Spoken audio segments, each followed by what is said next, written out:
പൊളിറ്റിക്കലായിട്ട് ഇപ്പം നോക്കുകയാണെന്നുണ്ടെങ്കിൽ വൻ ഭൂരിപക്ഷത്തോടു കൂടി UDF അല്ലെങ്കിൽ ഒരു കോൺഗ്രസ് കാൻഡിഡേറ്റിന് പത്തനാപുരത്ത് ജയിക്കാനുള്ള സാഹചര്യമാണുള്ളത്. പത്തനാപുരത്തുകാർ ചിലപ്പോൾ ഒരു സ്വയം ആലോചിക്കും, ഇതിപ്പം ചില മൂല്യങ്ങൾ ജീവിതത്തിൽ വേണോ വേണ്ടയോ. അതെ, ഒരു വലിയ ചോദ്യമാണ്. അപ്പോൾ തെരഞ്ഞെടുപ്പ് സമയത്ത് ഇതൊക്കെ ചർച്ചയിലേക്ക് വരുമല്ലോ. LDF അതിൻ്റെ ഏറ്റവും പരിതാപകരമായ ഒരു അവസ്ഥയിലാണ് ഇപ്പം പത്തനാപുരത്ത് കടന്നുപോയിക്കൊണ്ടിരിക്കുന്നത്. ഇദ്ദേഹത്തിന് നമ്മുടെ വീട്ടിൽ വന്നു കഴിഞ്ഞാൽ സ്ത്രീകളെ എങ്ങനെയായിരിക്കും ഇദ്ദേഹം കാണുന്നത് എന്ന് ചിന്തിക്കുന്ന വ്യക്തികളുണ്ടാവാം.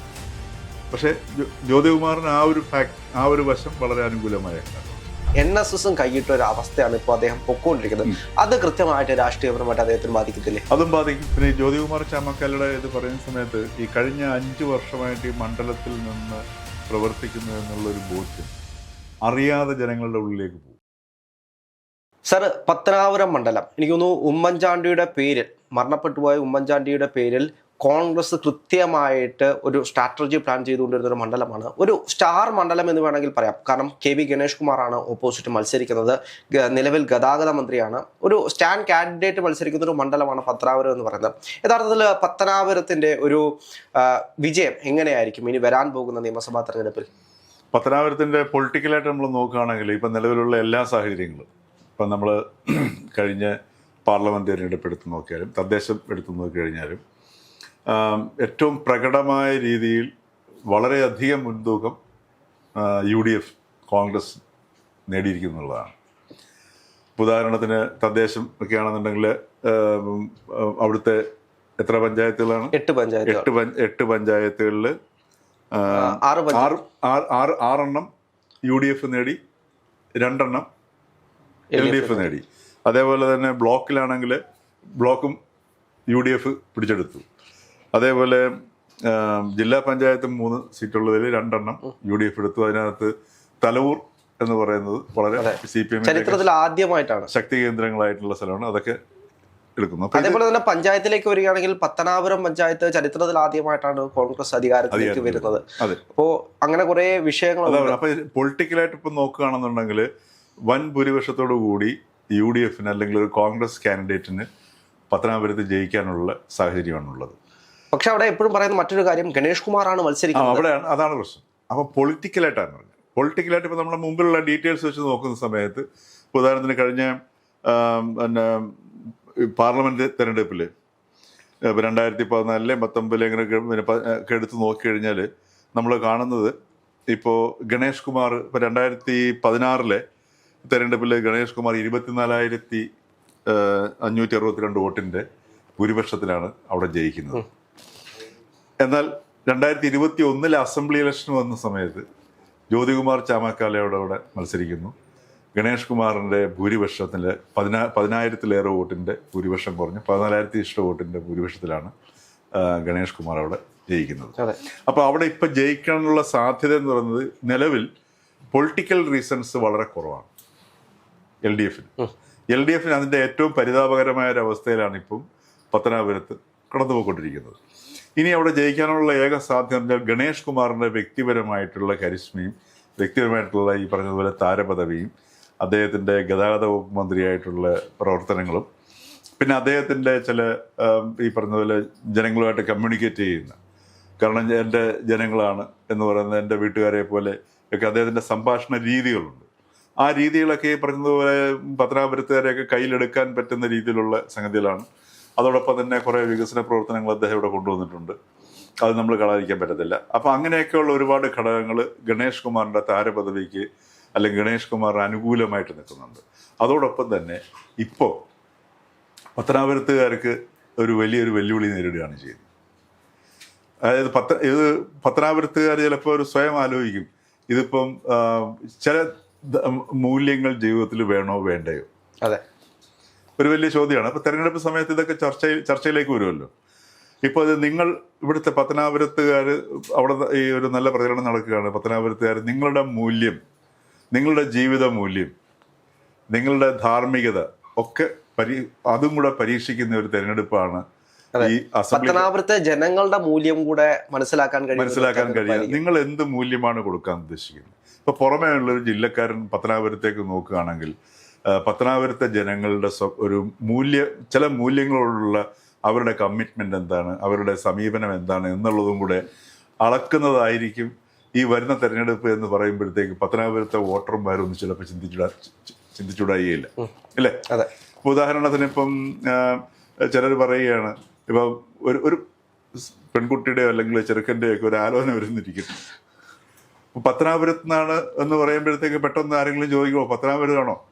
അപ്പോൾ അവരുടെ പൊതുവിലുള്ള മൂല്യവ്യവസ്ഥയെ കുറിച്ചിട്ടുള്ള ധാരണ എന്ത്? അവർ കൊടുക്കുന്ന ചെറുക്കന് പ്രണയങ്ങൾ കൂടുതലുണ്ടോ എന്നുള്ള ചോദ്യമായിരിക്കും ആദ്യം വരാൻ പോകുന്നത്. ചെറുക്കന് എത്ര പ്രണയമുണ്ട്? അത് മാത്രമല്ല, ചില മൂല്യവ്യവസ്ഥകളുള്ള സാധനമുണ്ടല്ലോ. അപ്പോൾ ഉദാഹരണത്തിന് ഗണേഷ് കുമാർ ഇന്നാളത്തെ അദ്ദേഹത്തിൻ്റെ ഭാര്യയുടെ ഈ വെളിപ്പെടുത്തലിൻ്റെ പശ്ചാത്തലത്തിൽ പറയുണ്ടായി സ്വകാര്യ ജീവിതം നോക്കേണ്ട ആവശ്യമില്ല. പക്ഷെ സ്വകാര്യ ജീവിതം ഒരു പൊതു വ്യക്തിയുടെ ഏറ്റവും പ്രധാനപ്പെട്ട ഘടകമാണ്. കാര്യം വ്യക്തിയാണല്ലോ. അതെ. രാഷ്ട്രീയ നേതാവാണെങ്കിൽ എന്ത് തന്നെയാണെങ്കിലും വ്യക്തിയാണ്. ആ വ്യക്തിയുടെ രാഷ്ട്രീയത്തെയും അതുപോലെ രാഷ്ട്രീയ പ്രവർത്തനത്തെയും ഭരണത്തെയും ഒക്കെ നിയന്ത്രിക്കുന്ന ഒരു വ്യക്തി പ്രധാന ഘടകമാണ്. അപ്പോൾ ആ വ്യക്തിക്ക് ചില മൂല്യങ്ങൾ ആവശ്യമാണ്. അപ്പോൾ അത് വേണോ വേണ്ടയോ എന്നുള്ളൊരു ടെസ്റ്റും കൂടെയാണ് ഈ അസംബ്ലി ഇലക്ഷൻ എന്ന് പറയുന്നത്. അപ്പോൾ ഇതിനകത്ത് ഗണേഷ് കുമാറിന് ഒട്ടനവധി പ്ലസ് പോയിന്റ്സ് ഉണ്ട്. പക്ഷേ അതോടൊപ്പം തന്നെ അദ്ദേഹം ഒരുപക്ഷെ ആദ്യമായിട്ട് നേരത്തെ തന്നെ എല്ലാവർക്കും അറിയാം ഇദ്ദേഹത്തിന് ഈ ആദ്യ ഭാര്യയുമായിട്ടുണ്ടായ പ്രശ്നം, അതേപോലെ തന്നെ ഉമ്മൻചാണ്ടി സർക്കാരിൻ്റെ കാലത്തുണ്ടായ പ്രശ്നങ്ങൾ, അദ്ദേഹത്തിന് അടിയേറ്റ കാര്യങ്ങൾ, ഇതൊക്കെ നമ്മുടെ മുമ്പിലുണ്ട്. അദ്ദേഹത്തിൻ്റെ ഈ ഓപ്പൺ പുസ്തകമാണ് എന്ന് പറയുന്നത് അദ്ദേഹം പറയുന്നത് ഏതാണ്ട് ഒരു പരിധിവരെ ശരിയാണ്. കാരണം ഗണേഷ് കുമാറിൻ്റെ കഥകൾ എല്ലാവർക്കും അറിയാവുന്ന കഥകളാണ്. അപ്പോൾ ആ അറിയാവുന്ന കഥകൾ വെക്കുന്ന ചില മൂല്യങ്ങളുണ്ട്. ആ മൂല്യങ്ങളോട് ചേർന്നതാണ് ഏറ്റവും ഒടുവിൽ വന്ന ഈ സംഭവം അല്ലേ? അതെ. അപ്പോ ഈ അറിയാവുന്ന കഥകളും ഏറ്റവും ഒടുവിലത്തെ സംഭവങ്ങളും ചില മൂല്യങ്ങളെ പ്രതിനിധീകരിക്കുന്നു. അല്ല, മൂല്യങ്ങൾക്ക് അപ്പുറത്തേക്ക് എനിക്ക് കൂട്ടിച്ചേർക്കാനുള്ള മറ്റൊരു കാര്യം, അവിടെ ഇപ്പോൾ നിലനിൽക്കുന്ന ഒരു വിഷയമുണ്ട്. പത്തനാപുരത്തെ സംബന്ധിച്ച് ഏകദേശം 40% NSSന്റെ വോട്ടുകളാണ് വരുന്നത്. അദ്ദേഹം NSSന്റെ താലൂക്ക് യൂണിയൻ പ്രസിഡന്റ് ആയിരുന്നു. പക്ഷെ ഇപ്പൊ അദ്ദേഹം താലൂക്ക് യൂണിയൻ പ്രസിഡന്റ് അല്ല. NSSും കൈയിട്ട ഒരു അവസ്ഥയാണ് ഇപ്പോൾ അദ്ദേഹം പൊക്കോണ്ടിരിക്കുന്നത്. അത് കൃത്യമായിട്ട് രാഷ്ട്രീയപരമായിട്ട് അദ്ദേഹത്തിന് ബാധിക്കത്തില്ലേ? അതും ബാധിക്കും. ഇപ്പൊ എന്തുകൊണ്ട് ഇപ്പൊ ഈ ഒരു ഗണേഷ് കുമാർ വിഷയം കത്തി നിൽക്കുന്നതിന്റെ പശ്ചാത്തലത്തിലാണ് NSS താലൂക്ക് യൂണിയൻ അദ്ദേഹത്തെ കൈയൊഴിഞ്ഞത്. അപ്പോൾ അതിനെയും ഈ NSS ഗണേഷ് കുമാറിന് ഇനി ഞങ്ങൾക്ക് താങ്ങാൻ പറ്റില്ല എന്നുള്ളതിൻ്റെ ഒരു പ്രഖ്യാപനമായിട്ടാണ് താലൂക്ക് യൂണിയൻ അദ്ദേഹത്തിന് കൈയൊഴിഞ്ഞത്. ഈ മൂല്യത്തിനോടുള്ള ഒരു പ്രതികരണമാണോ എന്ന് പുറമേ നിൽക്കുന്നവർക്കും വോട്ടർമാരുടെ ഇടയിൽ ഒരു സംശയം ഉണ്ടായിക്കഴിഞ്ഞാൽ നമുക്ക് നിഷേധിക്കാൻ പറ്റും? ഇല്ല, പറ്റത്തില്ല. നമ്മൾ പെട്ടെന്ന് കാണുന്നത് ഈ ഗണേഷ് കുമാറിൻ്റെ ഭാര്യയുടെ വെളിപ്പെടുത്തലുകളുമായി തുടർന്നുള്ള കോൺട്രവേഴ്സിയും അതിനാധാരമായ സംഭവങ്ങളെക്കുറിച്ചൊക്കെ നമ്മൾ അറിയുന്നു. ഏതാനും ദിവസം കഴിയുമ്പോഴേക്കും അവിടുത്തെ NSS അദ്ദേഹത്തിന്റെ അച്ഛൻ തുറന്നു വന്നിരുന്നതാണ് അല്ലേ, ഒരു പാരമ്പര്യം പോലെ തുറന്നു വന്നിരുന്നതാണ്. അത് ആ NSS കരയോഗം അദ്ദേഹത്തെ കൈയൊഴിയുന്നു.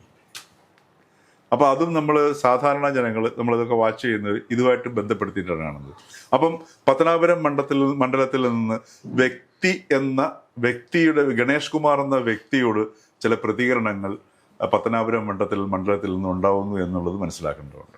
അതോടൊപ്പം തന്നെ ജ്യോതികുമാർ ചാമക്കാല് അദ്ദേഹത്തിൻ്റെ ഭൂരിപക്ഷത്തെ ഈ കഴിഞ്ഞ പ്രാവശ്യം 2016 24,000 ഇഷ്ട വോട്ടിൻ്റെ ഭൂരിപക്ഷത്തിനാണ് ഗണേഷ് കുമാർ അവിടെ ജയിക്കുന്നത്. പക്ഷെ 2021 ജ്യോതികുമാർ ചാമക്കാല് അത് 10,000 ഇഷ്ടത്തിലേക്ക് കൊണ്ടുവന്നു. അതിനുശേഷം ഞാൻ മനസ്സിലാക്കുന്നത് ജ്യോതികുമാർ ആ മണ്ഡലത്തിൽ താമസിച്ച് അവിടെയുള്ള ഈ കഴിഞ്ഞ 5 വർഷം ജനങ്ങളുമായിട്ട് നേരിട്ടിടപഴകി, അതേപോലെ തന്നെ അവിടുത്തെ ജനങ്ങളുടെ കല്യാണങ്ങളിലും മരണങ്ങളിലും പേരിടയിലും 28 കെട്ടിനും ഒക്കെ പോയി വീടുകളിൽ സാന്നിധ്യം അറിയിക്കുകയും ഒക്കെ ചെയ്ത് പിന്നെ അവിടുത്തെ പത്തനാപുരത്തുകാർക്ക് പരിചയമുള്ള വ്യക്തിയുമാണ് അദ്ദേഹം. ചാനലുകളിലൂടെ ചർച്ചയിലും വന്നിട്ട് ആൾക്കാർക്ക് പരിചയമുണ്ട്. അപ്പോൾ ജ്യോതികുമാറിന് പൊളിറ്റിക്കലായിട്ട് രാഷ്ട്രീയമായിട്ട് ഏറ്റവും അനുകൂലമായ ഒരു സാഹചര്യം കൂടിയാണ്. കാരണം പക്ഷെ അവിടെ മറ്റൊരു കാര്യം എന്ന് പറയുന്നത്, എനിക്ക് നേരിട്ട് അറിയാവുന്ന ഒരു വിഷയമാണ് പറയുന്നത്, ജ്യോതികുമാർ ചാമക്കാലെ CPM ആണെങ്കിലും LDF ആണെങ്കിലും നേരിടുന്നത് പേഴ്സണലായിട്ടാണ്. അപ്പം അദ്ദേഹം ആരോടും ചിരിക്കാത്ത ഒരാളായിട്ടാണ് കൂടുതലും അവിടെ അഡ്രസ്സ് ചെയ്യപ്പെടുന്നത്. ഈ ചിരിക്കാത്തവനൂടെ മത്സരിച്ചിട്ട് എന്തിനാണ്? അതേപോലെ തന്നെ ഇപ്പോൾ ചാനൽ ചർച്ചകളിൽ ക്ഷുഭിതമാകുന്ന കുറേ വീഡിയോസ് സാമൂഹ്യ മാധ്യമങ്ങളിൽ പരത്തിക്കൊണ്ടാണ് പിന്നീട് പോകാൻ പോകുന്നത്. കഴിഞ്ഞ 2021 തെരഞ്ഞെടുപ്പിലേക്ക് അദ്ദേഹം വരുമ്പോൾ അംബാനിയും അദാനിയുമായിട്ട് വലിയൊരു ഡീലുണ്ടായിരുന്നു. ആ ഡീലിൽ നിന്ന് കിട്ടിയ പണവുമായിട്ടാണ് അദ്ദേഹം അവിടെ മത്സരിക്കാൻ വന്നത് എന്നുള്ള വ്യാജ പ്രചരണങ്ങളൊക്കെ അവിടെ നിലനിന്നിരുന്നു. അതൊക്കെ ഒരുപാട് ഫാക്ടറുകൾ അവിടെ ആയിട്ടുണ്ട്. പക്ഷേ ഈ തെരഞ്ഞെടുപ്പിൽ പത്തനാപുരത്തെ സംബന്ധിച്ച് ഇപ്പോൾ പത്തനാപുരം മണ്ഡലം എന്ന് പറയുന്നത് വലിയൊരു മണ്ഡലമാണ്, മലയോര മേഖലയാണ്. അപ്പോൾ ഒരു ദിവസം കൊണ്ട് കറങ്ങി വരാൻ കഴിയുന്നതല്ല. എനിക്ക് തോന്നുന്നു 5 കൊല്ലമായിട്ട് അവിടെ നിൽക്കുക എന്ന് പറയുമ്പോൾ ജനങ്ങൾ അത്രയും, അതായത് ഒരു മരണത്തിന് പോയാൽ കഴിഞ്ഞാലും അല്ലെങ്കിൽ കല്യാണത്തിന് പോയാലും മുഖം അത്രയും ആളുകൾക്ക് മനസ്സിൽ പതിയുമ്പോൾ സ്വാഭാവികമായിട്ട് അതൊരു വോട്ടായിട്ട് മാറില്ലേ? വോട്ടായിട്ട് അതാ പറഞ്ഞ ചില രാഷ്ട്രീയമായിട്ട് അനുകൂലമായ ഘടകം എന്ന് പറയുന്നത് ജ്യോതികുമാർ ചാമക്കാലയ്ക്കാണ്. രാഷ്ട്രീയമായിട്ട് പ്രതികൂല സാഹചര്യമാണ് ഗണേഷ് കുമാറിനുള്ളത്. അവിടുത്തെ തദ്ദേശ സ്വയംഭരണ തെരഞ്ഞെടുപ്പിൻ്റെ വന്ന പഞ്ചായത്തുകളിലും ബ്ലോക്കിലും ജില്ലാ പഞ്ചായത്തിലൊക്കെ വന്ന മാറ്റങ്ങൾ സൂചിപ്പിക്കുന്നതും, അതോടൊപ്പം തന്നെ പാർലമെന്റ് തെരഞ്ഞെടുപ്പ് വന്നപ്പോഴത്തേക്ക് പത്തനാപുരം മണ്ഡലത്തിൽ നിന്ന് കോൺഗ്രസിന് കിട്ടിയ വോട്ടിൻ്റെ ഇതൊക്കെ നോക്കുമ്പോഴും രാഷ്ട്രീയമായിട്ട് ഏറ്റവും പ്രതികൂലമായ സാഹചര്യമാണ് ഗണേഷ് കുമാറിനുള്ളത്. അനുകൂലമായ ഘടകമാണ് ജ്യോതികുമാർ ചാമക്കാലയ്ക്കുള്ളത്. രണ്ടുപേർക്കും വ്യക്തിപരമായിട്ടുള്ള സംഗതികൾ രണ്ട് കൂട്ടർ എടുത്ത് ഉയർത്തിക്കാട്ടുന്നുണ്ട്. ജ്യോതികുമാർ ചാമക്കാലയുടെ ഈ പെട്ടെന്നുള്ള ക്ഷോഭിക്കുന്ന സ്വഭാവവും അതേപോലെ ചിരിക്കാത്ത പ്രകൃതവും അങ്ങനെയൊക്കെയുള്ള സാധനങ്ങളൊക്കെ എടുത്ത് ഉയർത്തിക്കാട്ടുന്നുണ്ട്. അതോടൊപ്പം തന്നെ ഗണേഷ് കുമാറിൻ്റെയും വ്യക്തിപരമായ വിഷയങ്ങൾ അവിടെ ഉയർത്തപ്പെടുന്നുണ്ട്. അപ്പം ഇതിനകത്ത് ഏത് വ്യക്തിപരമായ ഗുണദോഷങ്ങളാണ് ഏറ്റവും കൂടുതൽ ബാധിക്കുക എന്നുള്ളതും ഒരു വലിയ പ്രശ്നമായിട്ട്. ഗണേഷ് കുമാറിനെ സംബന്ധിച്ച് കഴിഞ്ഞ കാലങ്ങളിൽ നിന്ന് വ്യത്യസ്തമായിട്ട്, അതായത് ഗണേഷ് കുമാർ കഴിഞ്ഞ കാലങ്ങളെല്ലാം ഈ NSS യൂണിയനുകളെ ഉപയോഗിച്ചുകൊണ്ടിരുന്നത് തെരഞ്ഞെടുപ്പ് അടുക്കുന്ന സമയത്ത് അദ്ദേഹം എല്ലാ NSS യൂണിയനുകളിലേക്കും പോയിട്ട് വോട്ട് അഭ്യർത്ഥിക്കുന്ന ഒരു അവസ്ഥയുണ്ടായിരുന്നു. പക്ഷേ ഇപ്രാവശ്യം അദ്ദേഹം താലൂക്ക് യൂണിയൻ പ്രസിഡന്റ് അല്ലാത്തതുകൊണ്ട് എല്ലാ NSSലേക്കും കടന്നു ചെല്ലാൻ അദ്ദേഹത്തിന് കഴിയാത്തൊരു സാഹചര്യമുണ്ട്. ഇത് NSS വോട്ടുകളിൽ വലിയൊരു വിള്ളൽ ഉണ്ടാക്കില്ലേ? അതിനപ്പുറത്തേക്ക് എനിക്ക് തോന്നുന്നു പത്മകഭയമായിട്ടുള്ള വിഷയമാണ് ഗണേഷ് കുമാറിനെ ഇത്രയും പ്രശ്നങ്ങളിലേക്ക് കൊണ്ടെത്തിക്കുന്നത്.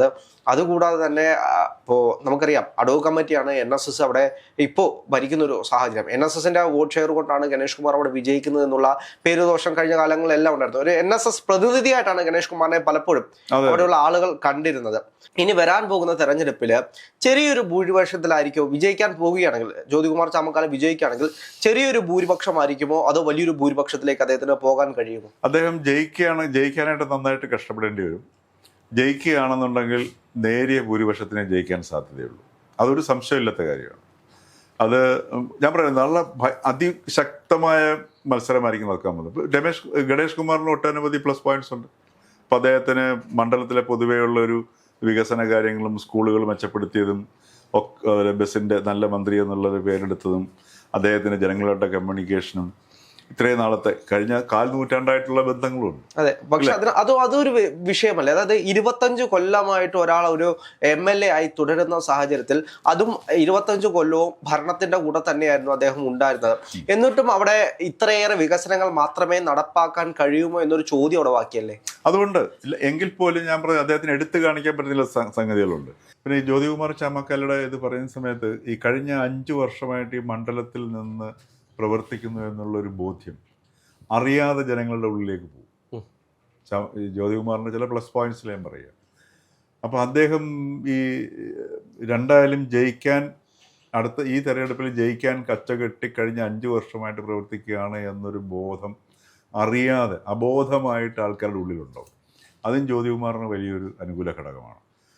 അതോടൊപ്പം തന്നെ ഇപ്പം ഗണേഷ് കുമാറിൻ്റെത് ഈ പറഞ്ഞതുപോലെ ഗണേഷ് കുമാർ വളരെ സൂക്ഷ്മതയോടുകൂടി ഈ പറഞ്ഞതുപോലെ ഓരോ വ്യക്തികളെ വെച്ചിട്ടാണ് പുള്ളി കൈകാര്യം ചെയ്യുന്നത്. ഇപ്പോൾ ഓരോ കുടുംബങ്ങളിലേക്ക് ഈ പറഞ്ഞതുപോലെ ജോലി കൊടുക്കുക അല്ലേ, താൽക്കാലികമാണെങ്കിലും KSRTC അദ്ദേഹത്തിൻ്റെ കൈവശമുള്ള സംഗതിയാണ്. അപ്പോൾ അങ്ങനെയൊക്കെ ഓരോ കുടുംബങ്ങളെ ഒക്കെ കയ്യിലെടുക്കാനുള്ള ഒരു ചെപ്പടി വിദ്യകളൊക്കെ ധാരാളം കൈവശമുള്ള വ്യക്തിയാണ് ഗണേഷ് കുമാർ. പിന്നെ മൂപ്പര് നല്ല സംഘാടകനാണ്, അതും നമ്മൾ കാണാതിരിക്കില്ല. പക്ഷേ ഇങ്ങനെ വന്നു കഴിഞ്ഞാൽ പോലും ഇവിടെ ഈ പറഞ്ഞതുപോലെ വളരെ ശക്തമായ ഒരു പോരാട്ടമായിരിക്കും.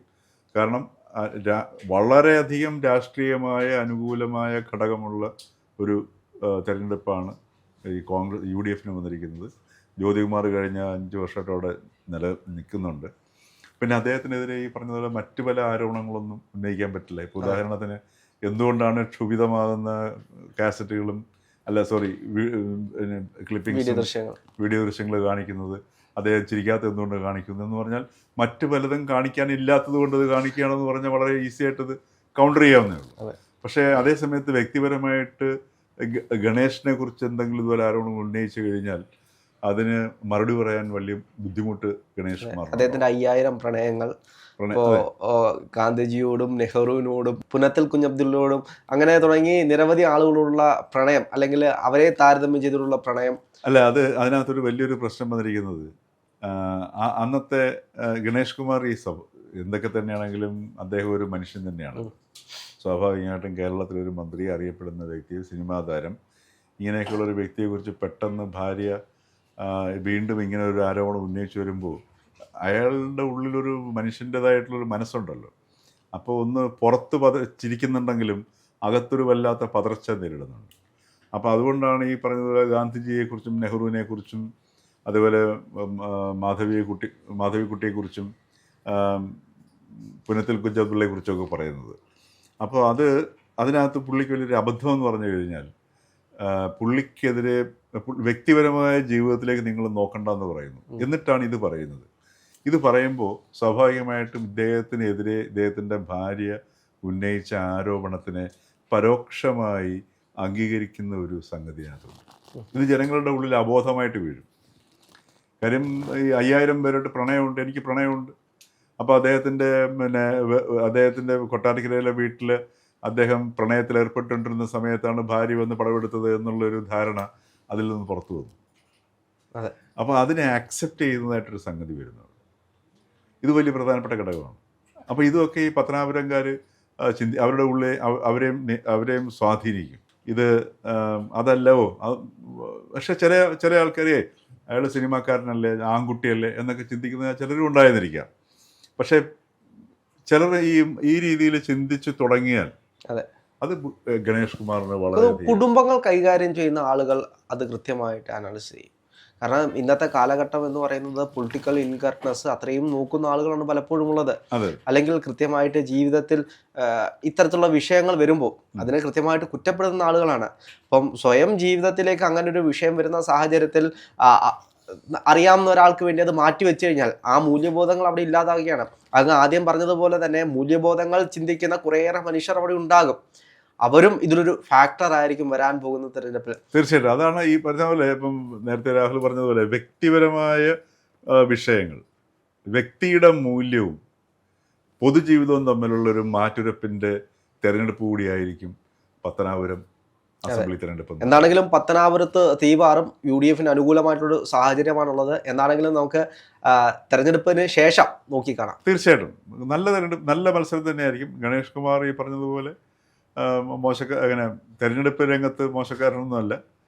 അദ്ദേഹത്തിൻ്റെതായ കഴിവുകളുണ്ട്. അതേസമയത്ത് ജ്യോതികുമാർ ചാമക്കാലയ്ക്ക് ഒരുപാട് അനുകൂല ഘടകങ്ങളുണ്ട്, വ്യക്തിപരമായിട്ടുള്ള അനുകൂല ഘടകങ്ങളുമുണ്ട്. കാര്യം ഗണേഷ് കുമാറിനെതിരെ ഉന്നയിക്കുന്ന വ്യക്തിപരമായ ആരോപണങ്ങളൊന്നും തന്നെ ജ്യോതികുമാർ ചാമക്കാലയ്ക്ക് എതിരെ ഉന്നയിക്കാൻ പറ്റത്തില്ല. മാത്രമല്ല ഒരുപക്ഷെ അദ്ദേഹത്തിൻ്റെ നേർവിപരീതമായ ഒരു വ്യക്തി ജീവിതം കൊണ്ടുപോകുന്ന ഒരുപക്ഷെ പുറമേ ജനങ്ങളുടെ ഉള്ളിൽ ആ ഒരു ധാരണ ഉണ്ടാകാനും സാധ്യതയുണ്ട്.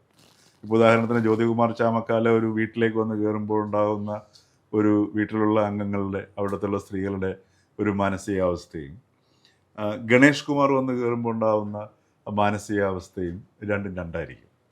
അത് നമുക്ക് നിർവചിക്കാൻ പറ്റത്തില്ല. ചിലപ്പോൾ ഒരു പക്ഷേങ്കിൽ ഇദ്ദേഹത്തിനെ ഒരു സിനിമാ താരത്തിനെ അടുത്ത് കാണുന്ന രീതിയിൽ കാണുന്ന ആൾക്കാരുണ്ടാവാം, സ്ത്രീകളുണ്ടാവാം, യുവതികളുണ്ടാവാം, അമ്മമാരുണ്ടാവാം. അതോടൊപ്പം തന്നെ ഇദ്ദേഹത്തിന് നമ്മുടെ വീട്ടിൽ വന്നു കഴിഞ്ഞാൽ സ്ത്രീകളെ എങ്ങനെയായിരിക്കും ഇദ്ദേഹം കാണുന്നത് എന്ന് ചിന്തിക്കുന്ന വ്യക്തികളുണ്ടാവാം. പക്ഷേ ജ്യോതികുമാറിന് ആ ഒരു വശം വളരെ അനുകൂലമായ ഘടകമാണ്. അങ്ങനെ ഒരു ചിന്തയിലേക്ക് കുടുംബാംഗങ്ങൾ പോകാൻ സാധ്യത കുറവാണ്. അപ്പോൾ രണ്ടായാലും അതിശക്തമായ ഒരു തെരഞ്ഞെടുപ്പ് തന്നെയായിരിക്കും വരുന്നത്. അതോടൊപ്പം തന്നെ BJPയുടെ കാൻഡിഡേറ്റ് ഒരു 10-നും 12-നും ഇടയ്ക്ക് വോട്ട് പിടിക്കുന്നതും ഗണേഷ് കുമാറിന് ഈ ഒരു അതിശക്തമായ പോരാട്ടത്തിൻ്റെ ഇടയിൽ അതിൻ്റെ 15,000 വോട്ടിന് മുകളിൽ BJP പിടിച്ചു കഴിഞ്ഞാൽ ഗണേഷ് കുമാറിന്റെ ദോഷമായിരിക്കും. അത് ദോഷകരമാകാനാണ് സാധ്യത ഉണ്ടാവുക.